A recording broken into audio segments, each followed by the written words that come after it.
Hello, everybody, and welcome back to the podcast, Ben Talks Talent Conversations. Today, we have Kristin Cummings here, and she is a fractional COO. She will tell you a little bit more about that later, but Kristin, how are you doing? Great, Ben. Thank you so much for having me. It's good to be here. Absolutely, absolutely. Thank you for coming on. So there's a lot of different things you and I discussed in the first call we had together, and there's a variety of things that I want to jump into. But one of the things that I think is so exciting and so interesting and will really resonate with a lot of people is that you quit your job with no plan to go into this business. Now you have your own business now, but you took a leap. And I think I have talked to so many people in my 15 years in recruitment who have wanted to take a leap, but it's a really scary thing to do. Could you just tell us a little bit about your journey on like how you made that happen? What motivated you to do it? Just give us a sneak peek into the mind of a person who did take that leap. Yeah, let me take us back. It's 8 years ago now. I was working a full-time job that I would end up being at for 9 years. It was a great job. I learned a lot at that role. And honestly, on paper, it was my dream job. So leaving it was a little bit insane. But 8 years ago, my husband and I had a random date night where we dreamt up this idea of what if we just sold our home? We were renting at the time. What if we put all of our stuff into storage and we traveled full time? We lived in Airbnbs. We kind of mapped it out. At the time, it didn't feel feasible. We were paying off debt. There were a bunch of, factors as to why we couldn't do it. Fast forward, we have a kid, we buy a home. It is definitely seeming like this is not going to happen. And then a global pandemic hits, and everybody, like me, was reevaluating a lot of things about their life. So a lot of things came together for us in 2021 where we looked up and said, we want to sell our house. I'm ready for a job with more flexibility. My husband works for himself. Our kiddo is 2 and not in school. We could go travel full time and live out this long-time dream of ours if I just quit my job, which sounds easy, except I did not have a plan at the time of what I was going to do. I needed to work to make all of this work. So through a lot of just kind of processing, getting advice, we end up making that huge leap in summer of 2021. I quit that job. We sold our home, we traveled full time, and I started a business all within like a 3-month period. It is not how I would recommend on paper somebody making a huge leap, but honestly, it ended up working for us. And I feel like when you put all the factors on the table, it made sense. It was not an uncalculated, insane leap. It was like, this is crazy, but we've done all the factors and this is going to work for our family. And we're going to get to follow this long-time dream. Around the same time, I really just had this kind of life motto that showed up in my head and kept showing up of like, life is happening now. And if I don't make this move now, when am I going to do it? And I know that that's not a way you can just live every day of your life, but it made sense for us at the time. So we did it. I started my company, Virtual COO. We traveled North America and Europe for 2.5 years until we recently settled down so our kiddo could go to kindergarten. That is amazing. And what a date night, right? Like, how many date nights do people have where it's like, you're just like, where did we go? What did we do? I don't remember much about it, but you guys had a date night in which you determined, hey, at some point it might be pretty amazing to like sell everything and travel the world. Yeah, Um, it was really one of those just random. We were having wings and watching football, and we just started dreaming about this, and it took on a life of its own. And it was not one of those things where it was just like, oh, this would be cool. It stuck with us for 6 years until we did it. yeah, And we would yeah. plan for it. We would talk about it. It was not the right time. We were buying a house. And then it felt like it kind of might have died for a little bit. We bought a house and had a kid within a year, and we thought, we're not going to go travel full time. But shortly after that is when we actually did it. So Yeah, awesome, awesome. So let's talk about what happens after traveling the world, or let's talk about, you know, fast forward to more nowish. You have a business now. There are a lot of people out there who do not know what fractional COOs are, or just fractional in general, and the value it can add to a business. So, what I would love for you to do is pitch fractional to the people out there who don't know that they need it yet, but they probably do. yeah, I love fractional. I've come to really love it. Let me pitch it to you from several different people's perspective. First of all, for the worker, for me, I had worked a long time for a company. I had gained a lot of experience and frankly had this salary I was trying to meet that a lot of small businesses weren't going to be able to afford. And I just realized I could have the experience of working for several small to mid-sized companies they could win by getting more expertise, but at a level they could afford because they're going to get 10 to 15 hours a week of my time. I'm going to win because I get to have this kind of life I've created where I work as many hours or as few hours as I need to on the road, but I'm getting paid the rate I want to be paid. And the business as a whole, I think, wins because I get to come in with experience of a lot of other companies I'm working with at the same time, bring that to the table and bring an expertise they may not otherwise have. So I just view it as such a win-win-win for like the business, for the owner, and for the fractional worker. And of course, I work as a fractional COO, but you've probably heard of there's fractional CFOs, CMOs. Doesn't even need to be C-suite level. I work with really amazing fractional directors of operations, for example, or virtual assistant. And so I just feel like the future is going to have a lot of fractional work in it. Yeah, yeah, for sure. And you said something, I'm familiar with fractional work because I've partnered with people at different organizations who are in a fractional leadership capacity. And so I'm aware of it. But one of the things that, despite having awareness, I've never really thought is how the variety that a fractional COO is experiencing might help them with their perspective, bring benefit to their other partners, and how maybe there's different takeaways that they can learn from one business and then apply it to a different business so that you just kind of get the benefit of really diverse experience. Yeah, it seems like one of the many benefits that you might get if you have a Yeah. fractional person. For sure. Sometimes it feels like cheating to me. And of course, I don't Yeah. share private details about my clients with Yeah. each other. But inevitably, it feels like if I go through a big process or a new initiative implementation with one client, another one pops up where they're like, hey, we're trying to do this thing. And I'm like, guess what? I've just learned all of this. I just learned this new system, or we just put this in place and it worked or it didn't work. So for me as a worker, I think it's a lot of value. I get to experience a lot, but for the companies, they get somebody with a wide variety of experience as well.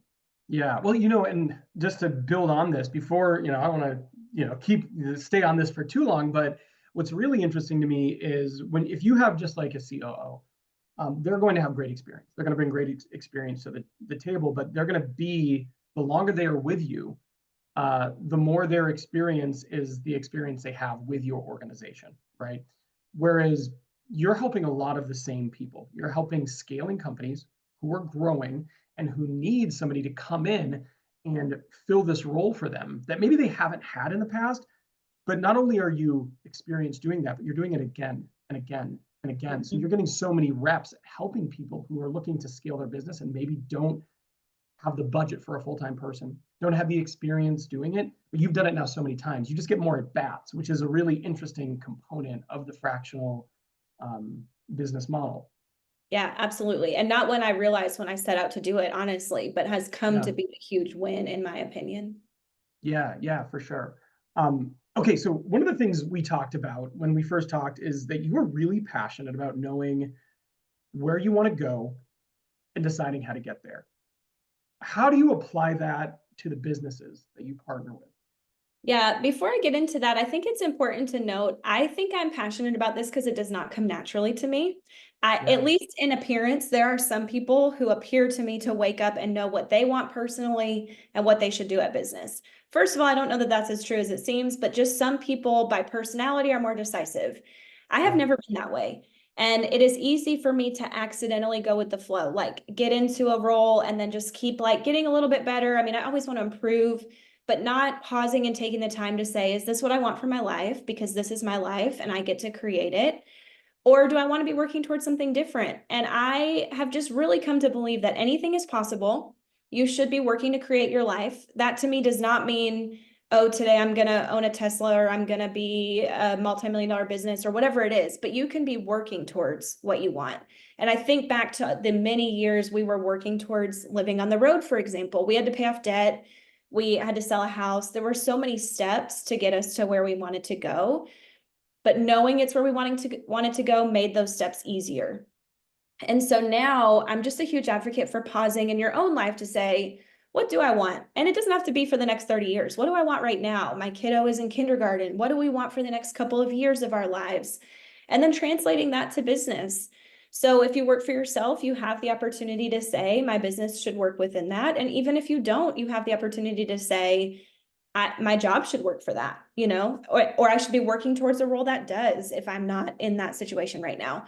And then from a much more macro level, I think the same is true in business. And we've heard it said, but if you don't know where your business is going, I work with a lot of really busy CEOs who have a lot of ideas. And if you don't have that grounding, you do end up just following like an idea a minute and not really getting anywhere. And Yeah. so taking that time, and in business, that often looks like a strategy session every year or some sort of getaway session where you are thinking, where are we going in the next couple of years, and especially the next year? I think if COVID taught us anything, the 10-year plan feels like it's kind of dead to me, but you can Yeah. still be looking at the future and saying, where are we going and how do we anchor to that? Yeah. It's really interesting because when you talk about partnering with these CEOs, they are often visionaries. They are often people who are in the position they are because they have so many ideas, and they're really passionate about those. And sometimes they do need help, like harnessing that creative energy, um, and sticking with it in a direction in order to accomplish goals for an extended period of time. And sometimes it's just that little bit of harnessing that really unlocks that next level of success. Um, Yeah, and if you're absolutely. working for a small organization, small to mid-sized organization, sometimes you just don't have that person. So um, I think that makes a lot of sense.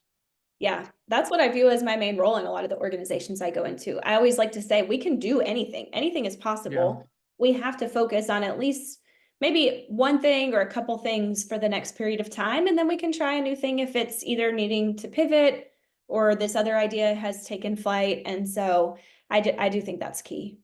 yeah. So let's just say we have one of those people watching right now. How do they contact you? Like, what would be the best way to engage you, get in contact with you, and talk about helping, getting you to help them, grow their business, and elevate? Yeah, thanks for asking. I do have a website, KristenCummings.co, but I'm primarily right now on LinkedIn. I love LinkedIn. So my profile is Kristen Cummings and my company is called Virtual COO. I talk on there a lot about all of this stuff, creating your life, but also for business, creating strategy and clear operations. And I'd love to connect on there.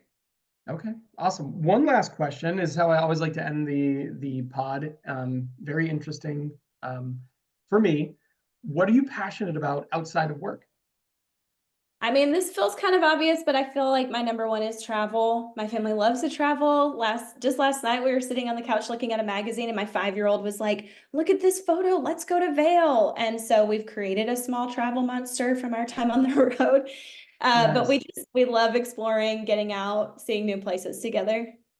Yeah, yeah. And when we talked, you said, I think you said last time your favorite place was where was it? I'm trying to remember the name of it. It was Okay, well, Canada, right? yes, there were a lot of favorite places because all of Europe is amazing, so much in North America, but Vancouver is a standout. And this is Okay. my unpaid brand ambassadorship for Vancouver, Canada. They Yeah. have sea, they have mountain, they have beach, and it's super clean. And so take yourself a trip to Vancouver, especially in the summer if you're looking for 75 and breezy. Yeah, yeah. And for those of us who may have interest in going back to Europe and are still considering, okay, like where should I go next? What was like your favorite or one of your favorites in Europe? That's hard to narrow down. We fell in love with a little town called Brighton on the coast of the UK. That was Okay. very fun and funky and had a lot of London vibes, but in a smaller sense, like cool shops, cool restaurants, all of that. Yeah. I mean, this is controversial, but I also really loved everywhere we went in France. Okay. Um, because same kind of thing, I think they have Paris, of course, but we did the southern coast was gorgeous. I mean, you just can't really go wrong. Yeah, yeah. I don't consider it controversial. I loved my time in Paris. So but I Not still need to everybody get down does. to Nice, and there's a lot actually I want to see still in France. So Oh yeah. I mean, I want to go back to Italy. I want to go back to all of it. It's just yeah. gorgeous, but I was in Italy maybe 6 weeks ago, and okay. yeah, Italy is amazing too. The It food is. is so great. Um, I mean, the food, the people, like we just had a wonderful experience there. yeah, yeah, for sure. Well, we'll tell you what, Kristen, I appreciate it so much. Thank you for making appearance and sharing, your wisdom with us. And if you are a CEO and you are looking to get in touch, this is your sign. Reach out. Yeah, thank you so much, Ben. It's great to talk to you, and I appreciate you taking the time. Yep. Take care.